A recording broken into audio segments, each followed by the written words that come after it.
হাল ছেড়ো না বন্ধু, বরং কণ্ঠ ছাড়ো জোরে। গানের লাইনের মতো জাতীয় স্টেডিয়ামের গ্যালারি ঠাসা দর্শকরা কণ্ঠ ছেড়েছিল জোরে। মনোবল হারাতে দেননি ফুটবলারদের।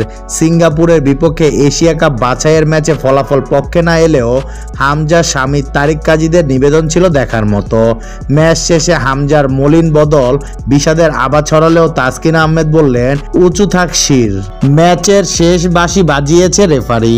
তপ্ত গরমে ঘাম জড়ানো ফুটবলে হামজা চৌধুরীর অপরাজিত দল নিজের শতভাগ কিংবা তার চেয়েও বেশি নিংড়ে দিয়েও দেখা মেলেনি কাঙ্ক্ষিত গোলের, যাতে এড়ানো যেত পরাজয়।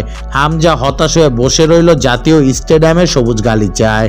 যে দৃশ্য কাঁদিয়েছে অনেককেই। তবে কথায় আছে, ফলাফল নয়, অংশগ্রহণই মুখ্য। আর ভালো খেললে তো কথাই নেই। তাসকিন তাই হামজাদের প্রতি আহ্বান জানিয়ে লিখেছে, কিপ ইওর হেডস হাই, মাথা উঁচু রেখো, ভালো খেলেছো।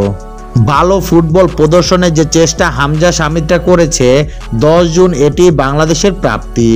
জাতীয় দলের সাবেক ফুটবলার ও তাসকিনের ঘনিষ্ঠ বন্ধু ওয়াহিদ আহমেদ সেই কথাই লিখেছে নিজের ফেসবুক অ্যাকাউন্টে।